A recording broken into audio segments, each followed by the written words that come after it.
Donc nous avons deux grands volets de mission.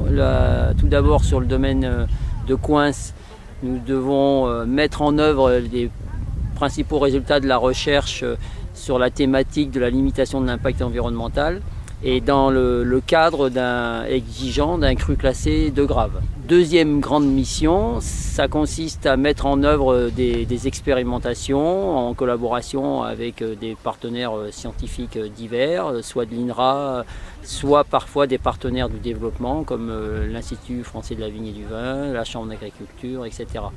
Si on veut aller un peu plus dans le détail, au niveau de l'expérimentation de terrain qu'on mène sur le site de la Grande Ferrade à Villenave-d'Ornon, on accueille 3 ou 4 grands types d'expérimentation. Il y a un volet ressources génétiques, soit au niveau des porte-greffes ou soit au niveau des variétés de cuves, des Vitis vinifera. On a un volet adaptation au changement climatique. Donc soit depuis 2011 sur la parcelle Vitadapt qui comprend 52 cépages, soit sur une parcelle plus récente qu'on a mis en place en 2015 sur l'adaptation des porte-greffes au changement climatique. Et enfin, on a aussi un volet, deux volets supplémentaires, un essai système, raisin bio, où on compare l'impact environnemental de 3 modes de conduite qu'on a choisi pour être le moins impactant possible, justement. Donc un en production intégrée, un en agriculture biologique et un autre, le plus innovant, basé sur la culture d'une variété de vigne résistante aux principales maladies de la vigne, qui sont le mildiou et l'oïdium. Nous avons également un volet expérimental qui prend de plus en plus d'importance dans le contexte sociétal actuel, qui est la création et, en ce qui nous concerne nous plus précisément, l'évaluation agronomique et œnologique de variétés résistantes aux principales maladies de la vigne et du vin. Donc c'est une thématique qui est pilotée par Christophe Schneider, donc un collègue ingénieur de recherche du centre de Colmar.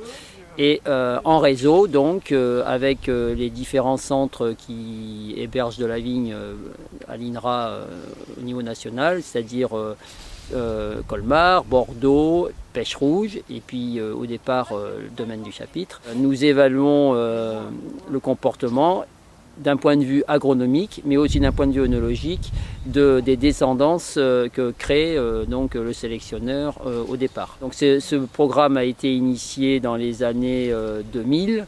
Actuellement, on arrive à la phase d'évaluation VAT au champ, où on va pouvoir proposer à l'inscription les 4 premières variétés, donc en 2016 et 2017. Et puis nous aurons les 3 phases d'inscription de variétés nouvelles au catalogue tous les 3 ans, donc 2017, 2020 et 2023.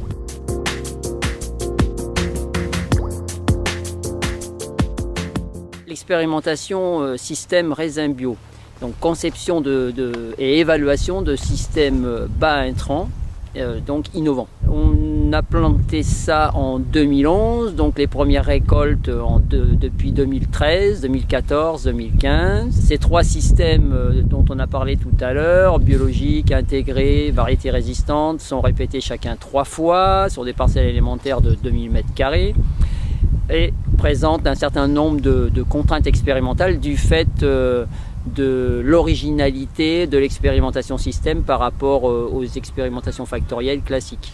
Donc là, on travaille non pas sur un paramètre ou un facteur bien précis, on travaille sur un système de culture et donc c'est l'ensemble du système qui fait partie de l'acquisition des données expérimentales et donc c'est l'ensemble des agents de l'unité expérimentale du coup qui deviennent des expérimentateurs actifs au travers même des opérations culturales classiques sur d'autres parcelles.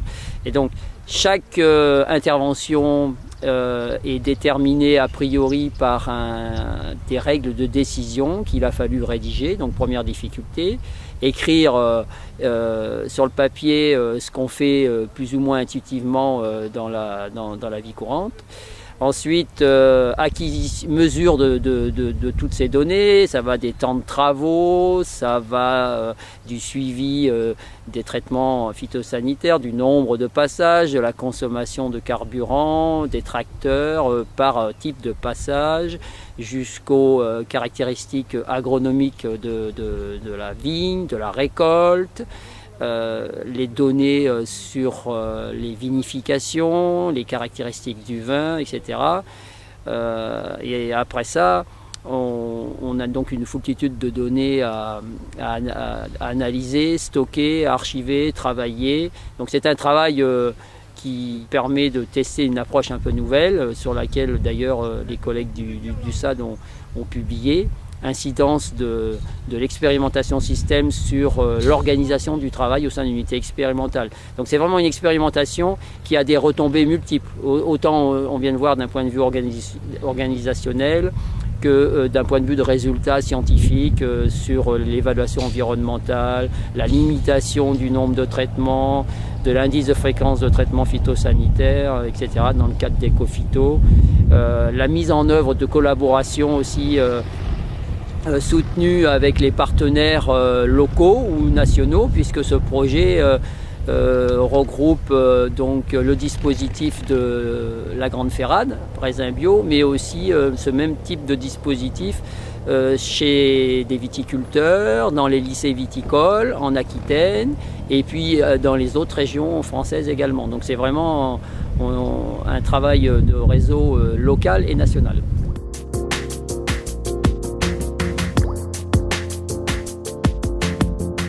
Donc notre présence au salon cette année en 2016 là à Paris a été très intéressante.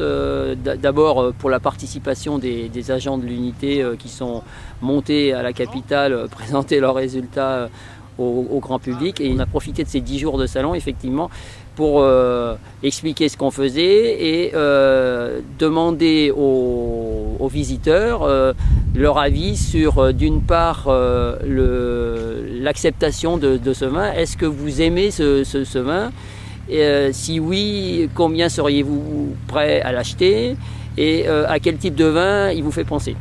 Voilà. Et au travers de ces 4 questions simples, on peut tirer une tendance très nette qui sort qu'environ 80% des personnes qui ont répondu au questionnaire affirment aimer ce vin, être prête à l'acheter. Donc la gamme de prix peut varier, soit dans les 5 €, soit entre 5 et 10. Et on peut positionner ce type de vin sur la gamme des vins de consommation courante, puisque souvent les critères qui ressortent, c'est un vin fruité, coloré, mais léger. Et cette légèreté du vin, cette facilité à le boire, c'est une qualité pour les 80% de ces consommateurs-là. Et puis, à contrario, c'est ce que reprochent ceux qui ne l'apprécient pas, les 20% restants le trouvent pas assez structuré. Il semblerait que ce soit un peu la distinction qu'il y a entre un vin de consommation courante et puis un vin d'appellation plus réputé, comme les Bordeaux, les choses comme ça, qui font des vins plus structurés. Comme on l'a vu tout à l'heure, cette parcelle a commencé à faire du vin en 2013 en très petite quantité. 2015, on est vraiment en phase de production. Et donc, nous, on va pouvoir continuer à tester ce mode de conduite et puis sa durabilité économique. C'est aussi ça qu'il faut soulever. C'est-à-dire, effectivement, cette étude elle vise à évaluer des systèmes de culture à faible impact environnemental. Mais au-delà de ça, c'est la durabilité dans son ensemble qu'il faut évaluer et qu'il faut viser. Donc, c'est-à-dire l'aspect agronomique, certes, mais économique, environnemental et voire sociétal. Donc le sociétal, on l'approche au travers de ce type d'enquête.